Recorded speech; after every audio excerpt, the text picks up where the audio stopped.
objectives we have for our webinar today. I'm wondering, Mel, if you can shift over.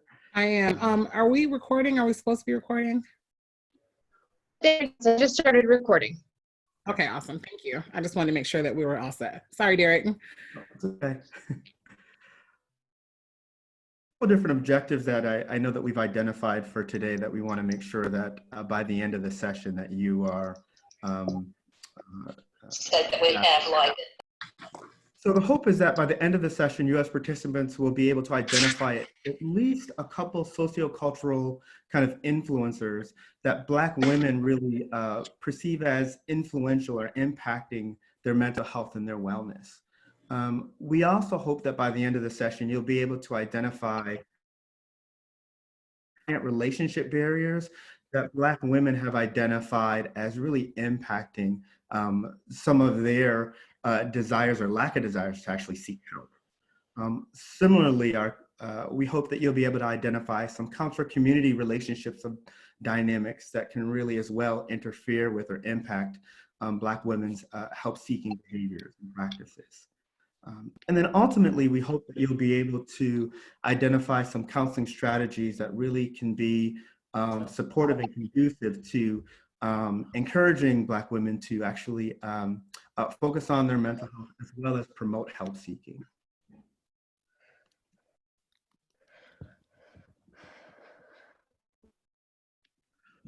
So in terms of how we kind of came to this work, I think it can sometimes be beneficial for us to kind of contextualize a little bit about how we're approaching our work. So I'll turn it over to Dr. Silas to actually introduce a little bit about how she comes to this work. Okay, thank you. So this work was really important to me first and foremost as a Black woman, but I'm also not only trained in minister. And so in terms of dealing with Black women's mental health and wellness, my training not only in counseling, but in health studies, coupled with the spirituality piece, with my own personal experiences as a Black woman and my activity within my community really led me to kind of focus on this idea of empowerment and understanding, you know, where some of the barriers for Black women lay in terms of our overall health and wellness and mental health. When we look at the statistics, we'll see the drastic disparities or the numbers in terms of the physical health of Black women and the mental health of Black women. And so I really wanted to understand what were the barriers as Black women perceive them, and not just from a college student, a perspective of, the average, as you can, the average Black woman. And so that is what really, that's how I come to this work, so to speak. Dr. Seward. You're on mute, Derek. You're on mute. Dr. Seward, you're on mute. We can't hear you. That would help. I keep forgetting that I turned that off. So I think for me, I come to this work, particularly I'm focusing on my background in terms of a counselor educator and my research focus. And I'm really interested in how we train and educate counselors to become more multiculturally and socially justice aware and focused in terms of their clinical work.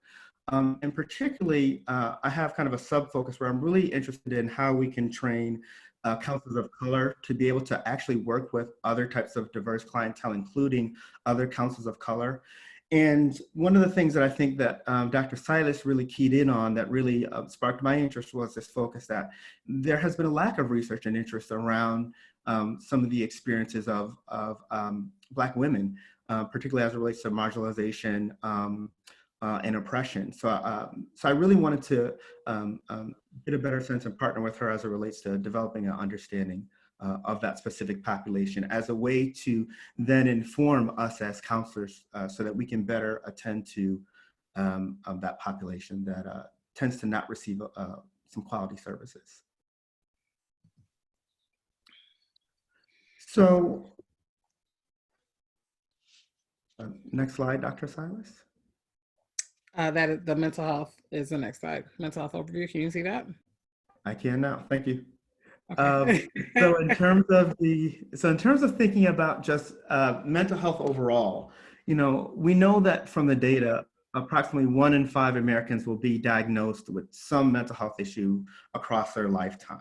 And we know that the most prevalent and common diagnoses tend to be anxiety disorders, depressive disorder, and then stress, post-traumatic stress disorder, followed by a series of other types of disorders such as bipolar, borderline, OCD, and schizophrenia at a much lower rate. Specifically, when we start to think about Black Americans, and then we start to think about, sorry, actually, I went too far ahead. When we think about the connectedness actually between mental health and physical health, one of the things that we know is that there is a connection, there is a link. That, for example, people with depression have a higher risk of developing cardiovascular and metabolic diseases than does the general population. And we know that people with serious mental illness are nearly twice as likely to develop some sort of cardiovascular or metabolic disease. So the connectedness between mental health and physical health, that link has been established and has been made and is actually a clear link. And I think that's also important to note that when we see the statistics on communities of color in terms of their own physical health, there is some relation that sometimes we don't always take note of in their mental health that is a contributing factor to those physical health ailments. I'm sorry, Dr. Seward, continue.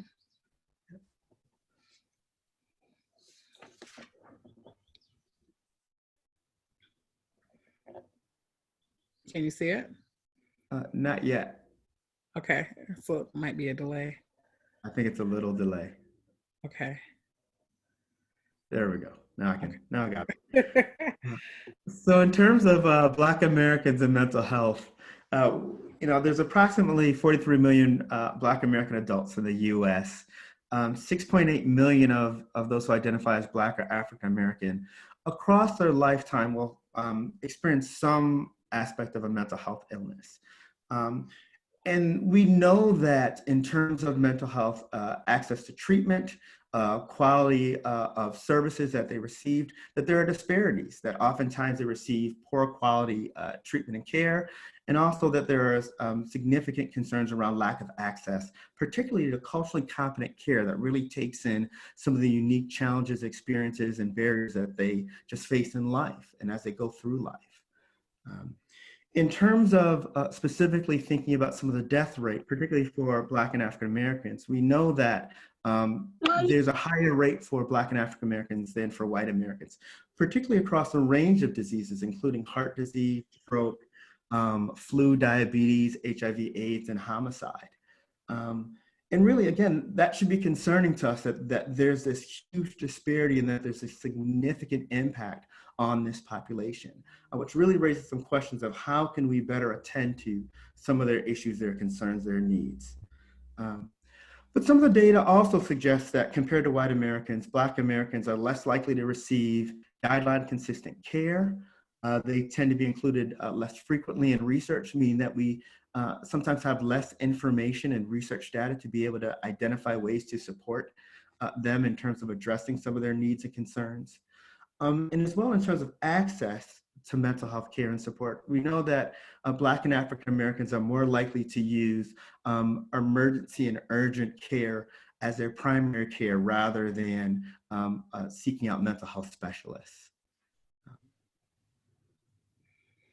So when we talk specifically about Black women and mental health and disease, we will find that Black women have disproportionately higher rates of many illnesses, including hypertension, breast cancer, diabetes, lupus, heart disease, HIV, and depression. When we look at some specific numbers, you'll see here that Black women 49% have higher rates of heart disease than Black men at 44%, white men at 37%, and white women at 32%. Black women are 3 to 4 times more likely to experience pregnancy-related death than white women. And, you know, I think that, you know, just in that, just with that alone, when we talk about pregnancy related death or early labor, for Black women in, you know, the year 2020, when we still have these kind of numbers, we can see the disparities in terms of white women and Black women, but it also lends for us to understand what is happening. Like when Black women go into preterm labor earlier, the body is signaling that the body is not safe for the fetus. And so that is when preterm labor actually happens. And sometimes that lack of safety in the body can be due to just stress, chronic stress that they might feel. Black women are 3 times more likely to have fibroids than white women, and fibroids occur at younger ages and grow more quickly for Black women. Signs of preeclampsia earlier in pregnancy than white women, and this condition involves high blood pressure during pregnancy and can lead to severe complications, including death if not properly treated, or if improperly treated. And Black women experience physical weathering, which means their bodies age faster than white women's due to exposure of chronic stress linked to socioeconomic disadvantage and discrimination over their life course, thus making pregnancy risk at an earlier age.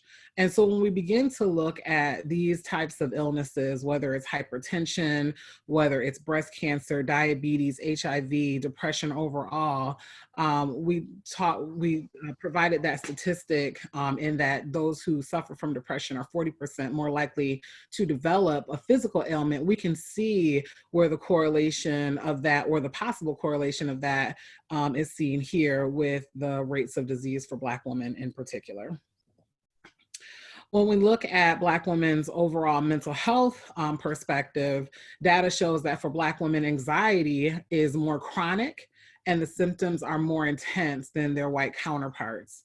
We know that anxiety is the #1 form of mental health for America in general. And when we look at the data for Black women, more specifically, it shows up to be more chronic, meaning more persistent, more regular than their counterparts. In terms of depression, research indicates that Black women may be more susceptible to various forms of depression and experience serious psychological distress. And I think that when we talk about the participants' response to oppression, which is one of the barriers that we'll talk about in a little bit, we'll see the various ways in which they speak about their oppression and the ways in which it impacts them, the ways in which they respond to it, and the ways in which they internalize those aspects, which begin to form for them forms of depression that they may or may not, or sometimes it may take them longer to acknowledge. Black women are more likely to reach a point of crisis before seeking or receiving help, and as a result may receive the wrong types of services. And so we'll also present for you some personal accounts of participants that we had within this study that talked about what would need to happen for them to seek help, or mental health help. And then research suggests that Black women are severely underserved. They're psychologically misdiagnosed and are currently one of the least researched in the area of mental health, specifically within the counseling field. And when we think about that particular statement, that they're underserved, they're misdiagnosed, and they're the least researched, this would then lend itself to the types of statistics that we're already seeing, that Black women having the highest levels of disparity in terms of statistics around physical health. And it also speaks to the types of barriers that might persist for Black women in terms of getting the psychological and even the physical health and wellness that they need. in terms of previous studies, it's a lot. But what I do want to take note of is that most of these are quantitative studies. There are a few qualitative studies here that that have researched or delved into Black women and mental health. Most of these are talking to Black women on college campuses in predominantly white spaces. They touch upon elements of depression, stress, and they do talk about strong Black women schema, but the populations that they've used were more limited, and we. In this particular study, we're really trying to gather information from a wide range of participants, all ages, and socioeconomic backgrounds. And you'll see that some of, when you look more deeper into some of these studies, studies really concentrate or focus on lower socioeconomic statuses of Black women.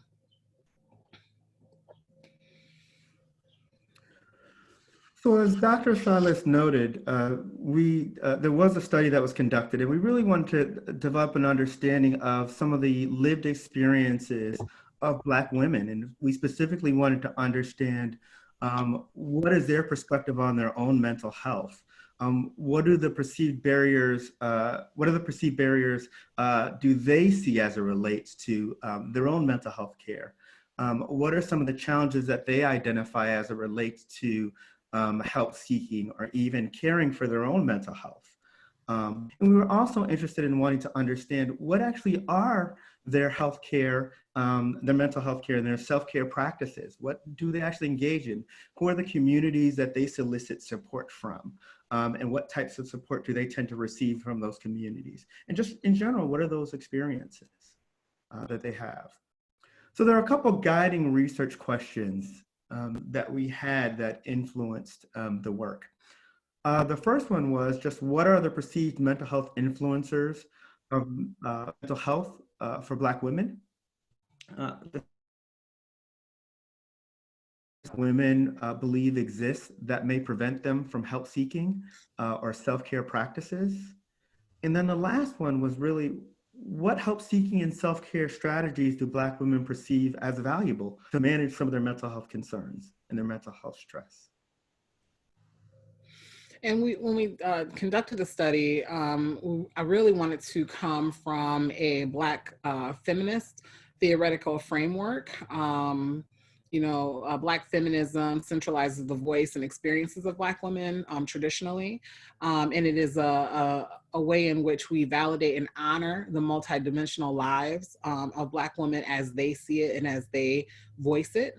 And some studies have suggested integrating Black feminist and womanist strategies into therapeutic practice when serving Black women. And I think that is really important to take note that because number one, if they're under research, we are not seeing a lot of studies being conducted around Black women and mental health. And if studies are not being conducted or are being conducted in a limited manner, still limited in seeing Black feminist or womanist strategies integrated into those particular studies. And so we would love to see more of that. What I think is also important to underscore in terms of talking about Black feminist or womanist strategies is the difference between Black self-love and Black self-care. Black self-love, according to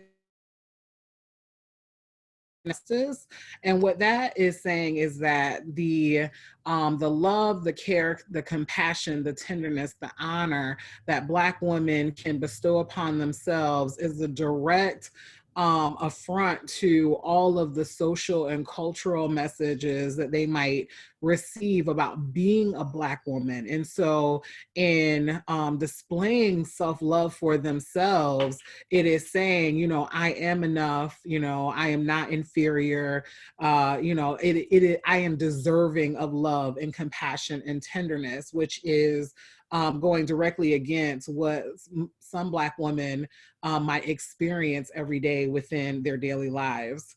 And then self-care, which I think that we use self-care a lot in a very general sense.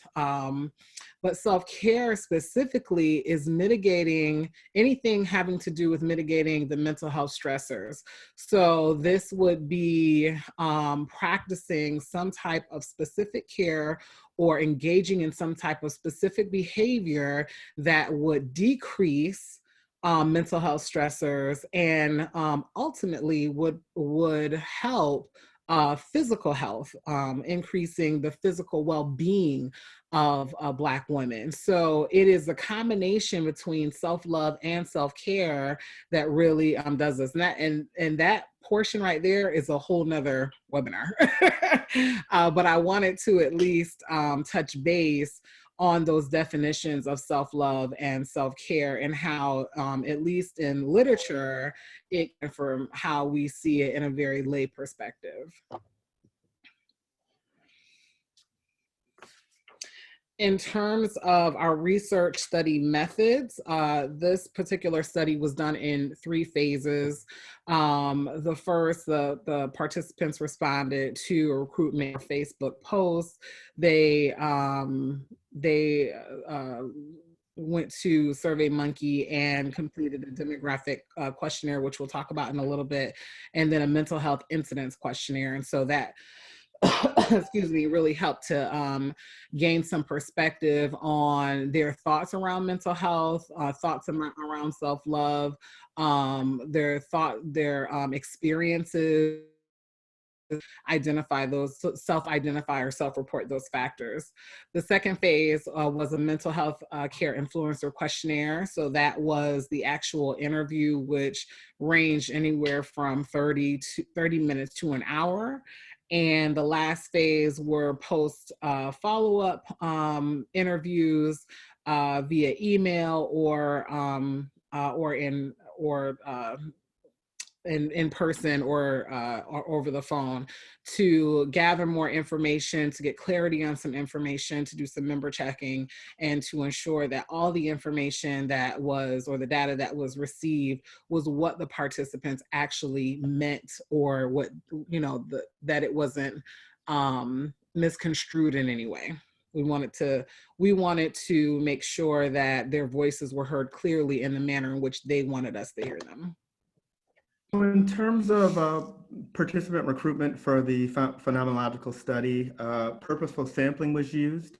So specifically, 14 Black organizations were solicited. Those included Black Greek letter sororities, 3 Black women professional organizations, as well as 6 local Black churches, which ranged in terms of their denomination and geographic region as it related to this mid-sized metropolitan area in the Northeast.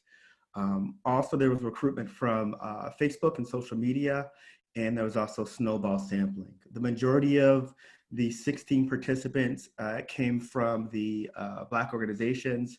There were 5 who were solicited via Facebook, and then 2 were identified through snowball sampling. In terms of the inclusion criteria of those women, they had to be 18 years of age or older, identify as a Black woman or African-American woman, and then have reported some experience of a mental health stressor within the last year. In terms of the demographics of the 16 women, all of them were from the general geographic region of a mid-sized city in the Northeast. In terms of race, they all identified as Black, but one specifically also added in the ethnicity piece as related to being Jamaican. In terms of age range, they range from 18 all the way up to 79 years of age. Nearly all were heterosexual. In terms of the income, that ranged from anywhere between 20K a year all the way up to over 100,000. The majority of them had college degrees, although there were a few participants who did not have college degrees, who had a skilled trade diploma, and then another one, a high school diploma. And then we also were really interested in wanting to understand aspects of their spirituality and their spiritual beliefs, particularly given what the data says about the use for spirituality and religion in terms of supporting, in some instances, the mental health and wellness of Black Americans and particularly Black women population. So we also asked a question about spirituality as well. And the majority of the participants had identified that for them, spirituality was really important in their lives. In terms of participant definitions and experiences, this was the phase 1 portion of the research study. If you can see here, we took the 16 responses of identifying how they define mental health, how they define self-care, help seeking, and then we asked them about their own mental health stress and what they experienced. And when you look at the first, when you look at mental health, the mental and emotional well-being, mind-body connection, effective management of feelings to maintain stability and sanity, it is not far off from your normal of mental health. And then self-care were acts of wellness to meet their physical, emotional, mental, and spiritual needs. And then help seeking was seeking additional personal or professional support to care or to manage mental and emotional well-being. And so those particular definitions were right in line with what we normally see in terms of the definitions for these particular terms. What is also interesting when we look at the mental health stress experience, these 16 women really identify multiple areas of mental health stress. So we had 11 responses of anxiety, which corresponds or correlates to anxiety being, one of the number one mental health issues in America and for Black women. So that that was consistent, along with depression being second.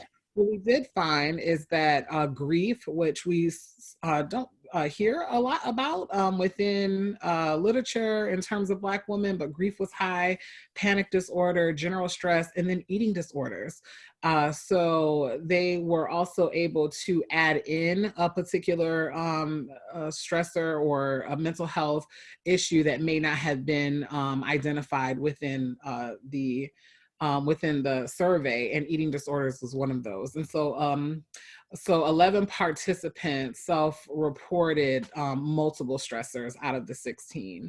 And then when we looked at counseling, we really wanted to understand how many of these participants had experienced counseling. So 11 of the 16 had, 5 had not.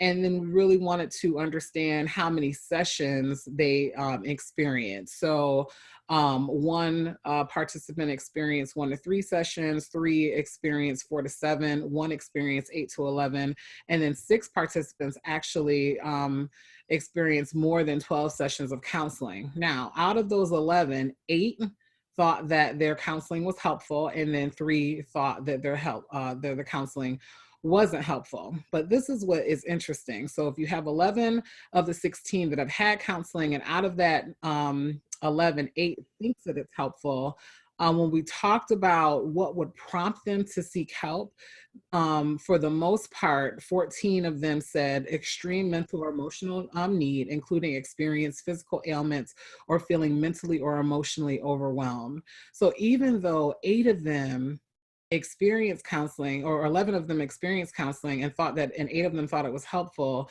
14 of them said that they would still need to be in a mentally or emotionally overwhelmed state to seek help seeking, and 2 were unknown.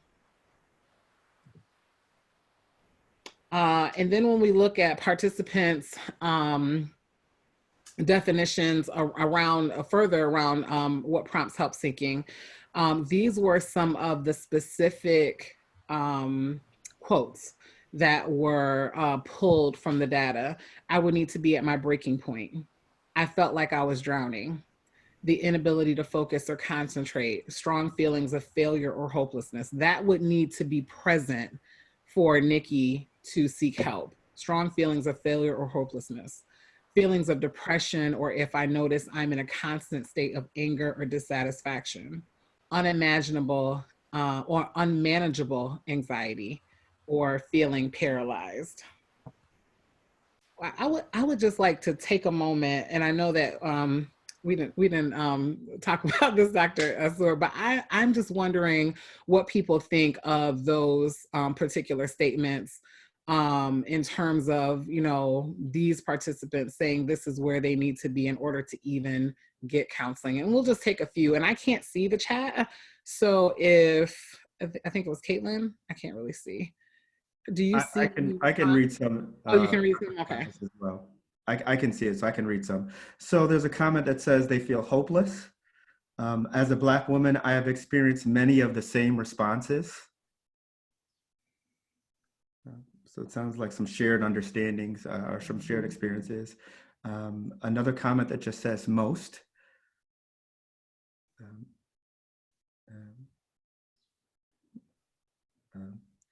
There isn't a concept of mental health to be used.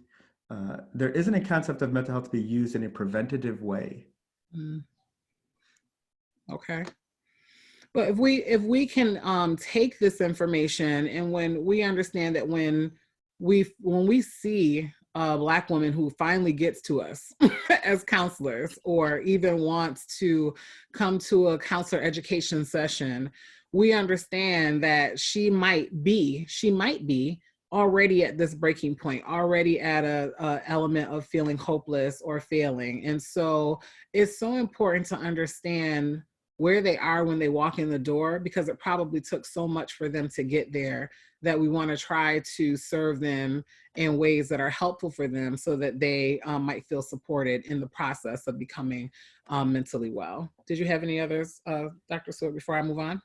I think there's one that really stands out to me that speaks to a lot of what we found in the data, which it seems like the comment says, it seems like the participants feel like they need to be in crisis in order to reach out. And that's really what stood out, I think. Correct. From and that correlates with the literature. You know, so we understand that idea of coming when you're just feeling a little off, that, you know, they're still waiting until there is no other option for them but to seek help in some ways or form. And this is just from the participants that we had. So we'll move forward to slide 18, Dr. Seward. So what Dr. Silas just went through was some of the data just from the demographic questionnaire. In terms of the actual data analysis, we kind of identified four larger findings, and I'll briefly mention them here, but then we're going to go through kind of each of the four a little bit more in depth. So one of the first findings was really the women talked about a variety of their experiences of oppression throughout their lifetime and how that really impacted their mental health. So they reported a variety of experiences of racism, sexism, classism, and really other forms of oppression that really impacted them in some really problematic and negative ways. And that was kind of a consistent theme that we found throughout the narratives and the experiences that the women shared. The second kind of large finding was really the socio-cultural messages around caring for themselves, and as well around help seeking that the women talked about. And I think this was kind of probably one of the most interesting findings, which was that for many of the women, they talked about, on one hand, wanting to be a nurturer or carer for others in the community, for their families, for their partners. But at the same time, they wanted to embrace that aspect of themselves. They also recognized that there was a detriment to that it was exhaustive, that they felt beat down, that was really challenging. And they didn't know how to manage and deal with that tension of, on one hand, wanting to be there for others, wanting to be supportive, wanting to deal with some generational stress that they might have had about what it means to be a Black woman, which stereotypically means to be this nurturer, this carer, but at the same time, recognizing that was creating harm for them in terms of their own well-being and their own wellness.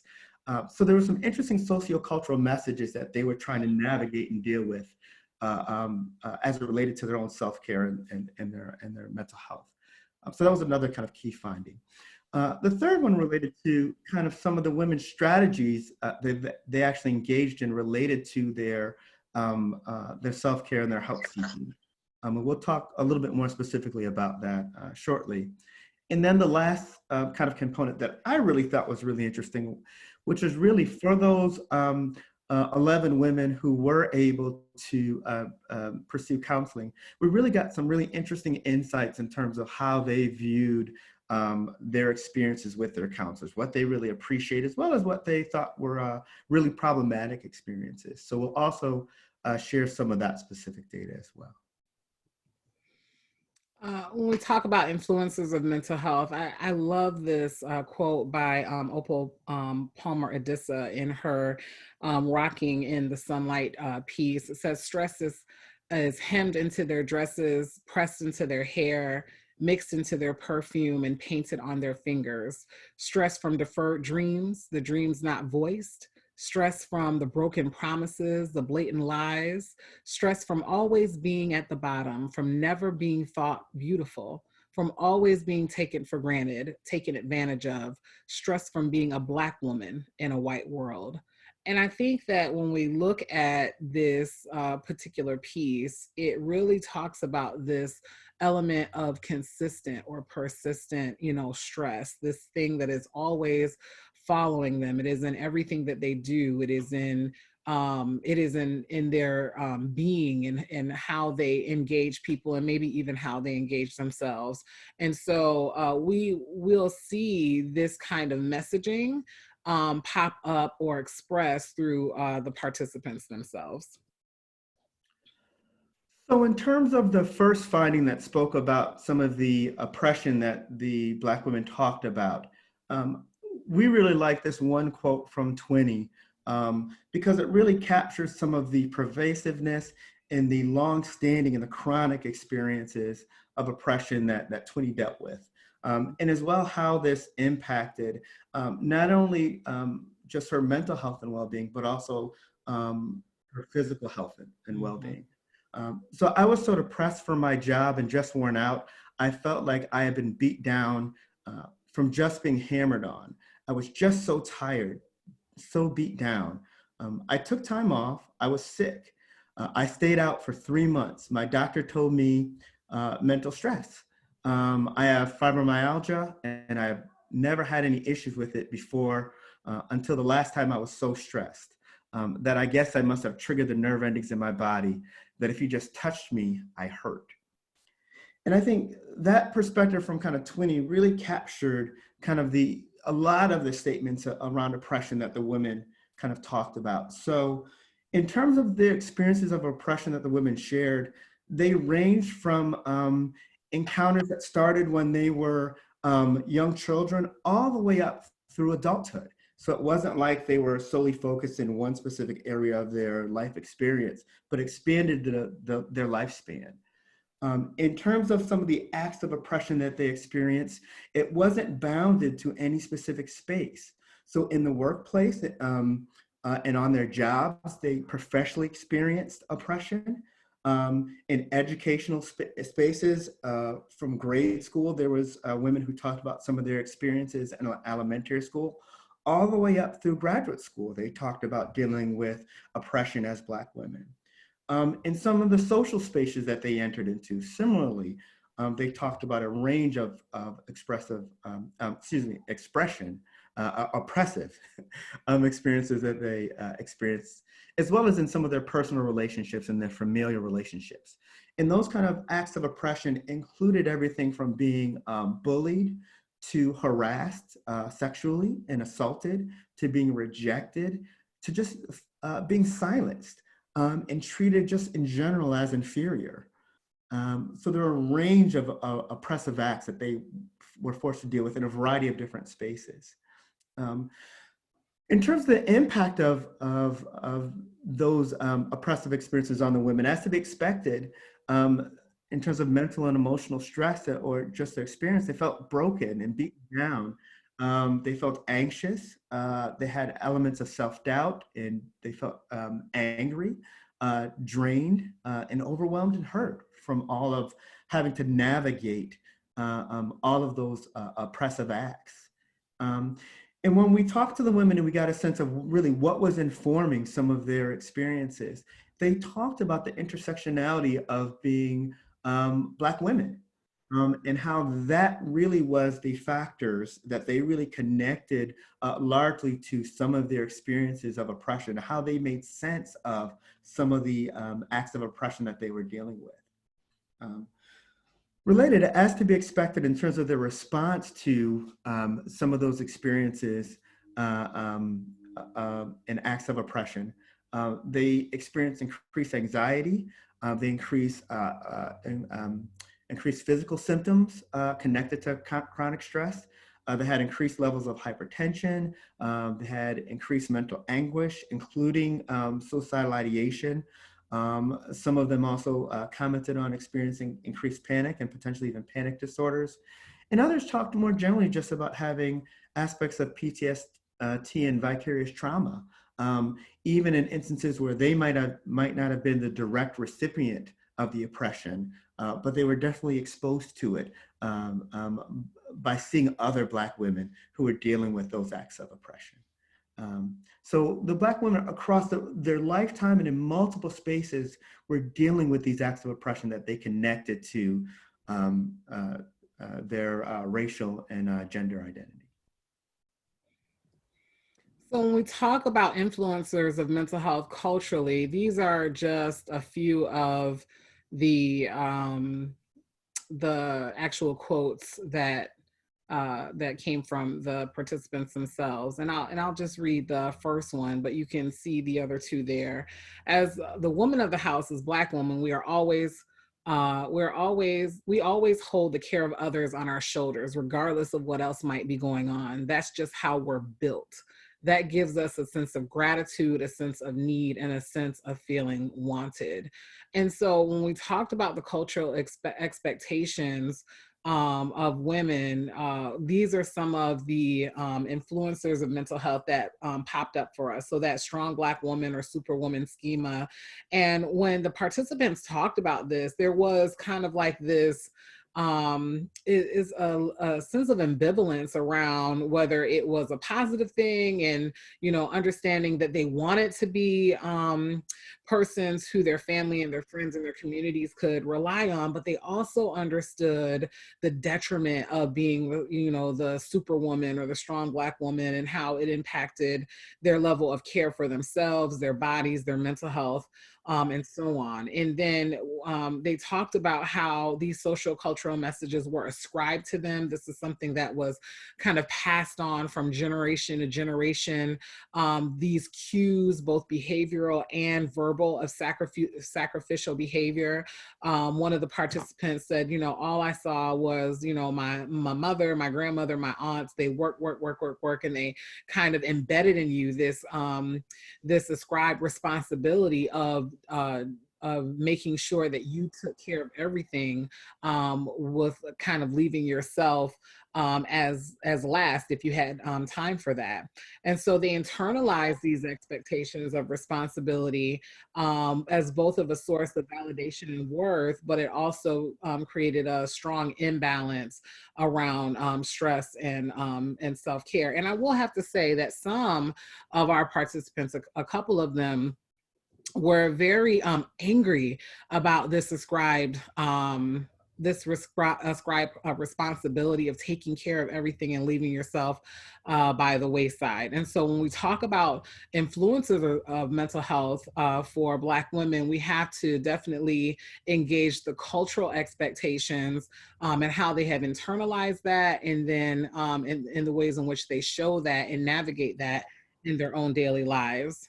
When we talk about perceived help seeking barriers for Black women, these were some of the themes that came out. We don't get depressed, or we're Black, we don't get depressed. What goes on in this house stays in this house. And then the counselor-client community relationship. And just for the sake of time, I'm just gonna kind of move through this a little bit more fast than I would like to. So when we're talking about we're Black, we don't get depressed, these were this idea that their number one was a lack of owning the idea of being depressed, a lack of awareness, and maybe even a lack of understanding their own signs and symptoms. When this particular statement came from Empowered. And she said, at first I thought that was no big deal, chronic depression. She's talking about chronic depression.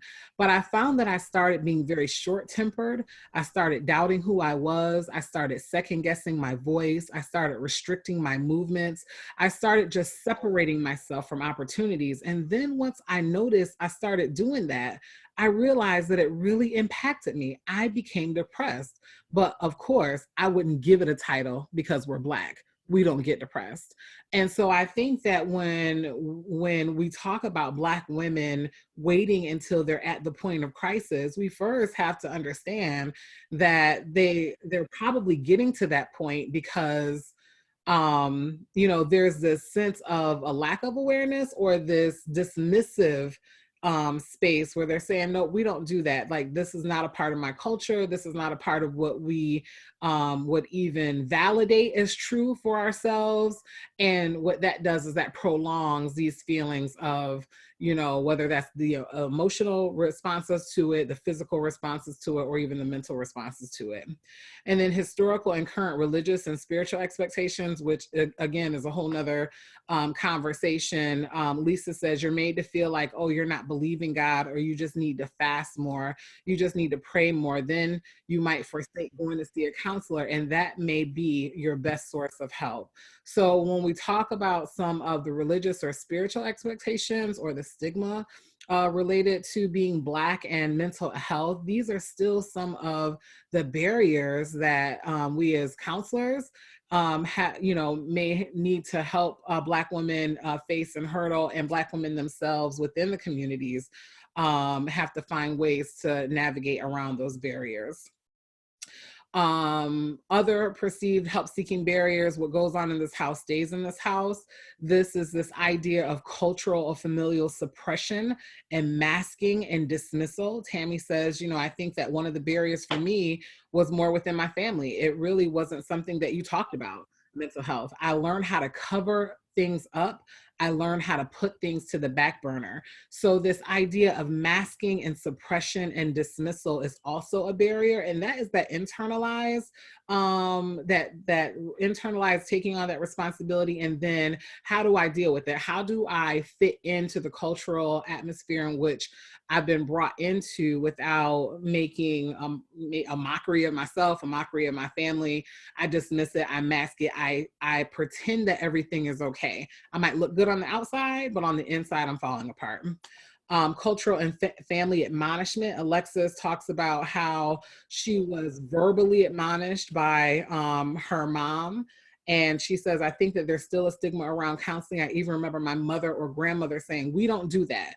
And I'm like, well, why not? So I think there's a lot of generational cues that that she has to fight. So for Alexis, when she's talking about this familial admonishment, it is this verbal, and I'm not sure if literature really talks about this in great detail, but not only are you fighting your own mental and emotional state of being, but when you begin to talk about it, when you talk about the elephant in the room, they say, oh no, we don't do that. And so there is a refusal to discuss. There is a backlash, and it's almost like you would be punished even more.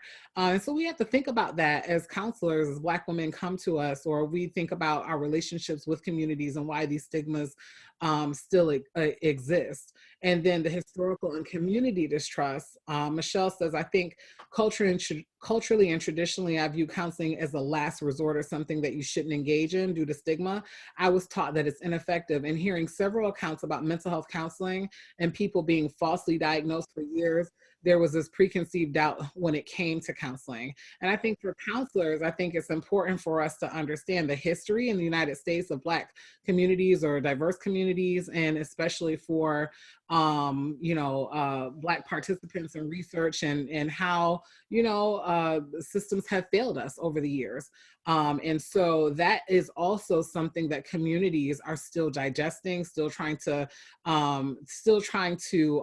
understand, and it impacts the ways in which we trust not only doctors for physical health, but even mental health specialists.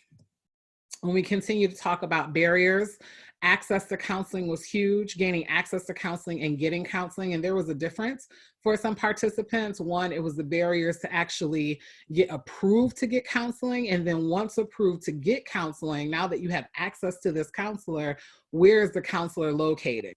So Alexis in her particular quote talks about this, and she says, you know, and location was another thing. Are there counseling services that are on the bus line? I don't want to go to some obscure office out in the suburb. When I was going in counseling before, the counselor was in the suburb, and that is a whole other dynamic. So we think about the multiple barriers that that Black women have to face. First, they have to get over their internal stuff, then community stuff. Then when they finally decide that they want to access counseling, then they got to go through all this red tape to get to counseling. And then when they finally get access to the counselor, then another barrier is where the counselor resides. And so we have to think about these multiple layers of barriers that present themselves in terms of how these Black women are explaining or displaying that. And then time and money. You know, once you get to the counselor, once you get access to the counselor, does your insurance pay for it? Is there a copay? Do you have finances to do that? And especially in the times that we are in right now with COVID, with everything just kind of going awry and anxiety and depression moving up, you know, where does it may increase these elements of financial barriers. And then when you have Black women who have multiple responsibilities, multiple engagements, managing time might also be an issue. I know that we are running out of time, but I want to at least talk about the counselor, client, and community relationships. As the Black women talked about them, counseling as a safe space. I think that Alexis does a phenomenal job of talking about this. She says it's like if you're not fighting one thing in the workplace or out in the community, it's like there's never a safe haven. Like you don't ever have any place where you can be 100% authentic and someone, a counselor, just gets you. And they're just kind of like, okay, bring it in. Where they are like, I get it, I get you, and it's okay, and I'm here to help you work through it. Will counseling ever be like that for us? Will it ever be safe for us? And I think that that question in and of itself should make us all, you know, rethink our own practices and how we even look at counseling and how that Black women look at counseling. Because I think that if only one Black woman says it, I think that it's still important that it might represent not only her, but so many other Black women who don't even have an opportunity to articulate that idea of the lack of safety within the counseling practice. They also talked about unchecked biases when being in the room with a counselor and feeling like you're still being stigmatized, still like feeling like you're being stereotyped, lack of empathy, or unheard or unresponsive or dehumanizing a client as a counselor, and increased mistrust for the client as well. And then lastly, for perceived help-seeking barriers, counseling is community outreach, talking about the lack of connection, communication, and education within the community, lack of understanding the socio-cultural barriers and gatekeeping. It's important that counselors really think about not only the Black woman that might be sitting in your counseling session, but all of the communities or elements of the community that she represents there, and what are the other barriers that might persist for her. So something those things might be bigger for her than her own self-care for herself, because that has been the ascribed messages that she has taken on. And then the lack of relationship with counselors, with community gatekeepers. And I think it is imperative that counselors continue or increase our ability to be in community with gatekeepers within diverse communities, especially for Black women. So I think in terms of when we think about the implications for us as counselors and counseling students and educators, I think it really starts with us thinking about the multicultural and social justice competencies, and really just thinking about the ways that we into the counseling and the clinical space. So for the sake of time, I'll just encourage everyone to be mindful of it and be attentive to thinking about the ways in which we enter into those spaces from a perspective of cultural humility, wanting to hear the various perspectives of the Black women, hear their narratives, hear their stories, and actually respect those kind of dynamics. And I wonder if we can go to our last slide quickly, Dr. Yeah, Silas. this is it. So counselors, advocates, address the mistrust, chronic stress and oppression and inequity, address the accessibility and locations of services. Derek? So I think one of the key things throughout the study that stood out to us was really the importance of Black women not having a safe space, and really the counseling space being one of the few places where it can be a place where the Black women are able to let their hair down, allow themselves to be fragile and be open and share their different perspectives. But that requires us as counselors to be, again, open to hearing their narratives, to be open and work with them in terms of identifying and actually naming the oppression that they experience and naming that as connected to racism, sexism, and gendered racism, essentially. Also being able to affirm some of the duality of the tension that they experience, on one hand, wanting to have that superwoman kind of and savior complex within their communities, but at the same time struggling with the tension that they have. So finding ways to kind of honor both of those kind of experiences as well. And last but not least, I think I've already touched on this, counselor community relationship, building that counselor community relationship and establishing connections with the community and with the gatekeepers itself. And also, I just want to make sure that we touch on that. Black women wanting to be co-healers within their process. What they expressed was not coming there wanting answers, but coming there wanting strategies and tools that they could use, that they could not only receive guidance and counseling in the session, but things that they could do on their own so that they could be a part of their own rescue, so to speak. So I know that we kind of went through that last part really, really quickly. If you have any questions or if you want to contact us, our information is there. Thank you so much. I know that we're on the brink of our last, our last second. There were some questions about access to the PowerPoint, and there were some other quick questions. I'm not sure if I'm sure if you email us, we would be able to provide you with definitely that information. I'm not sure if the conference provides access to the PowerPoint or not, but we can. I think, hello, sorry, I think the conference says that you will submit the PowerPoint and then it can come to us. Okay. Is that something you can do? Yes, absolutely. Okay, thank you very, very much. It was lovely. Thank you. Thank you. Yeah. Thank you all. everyone. Bye.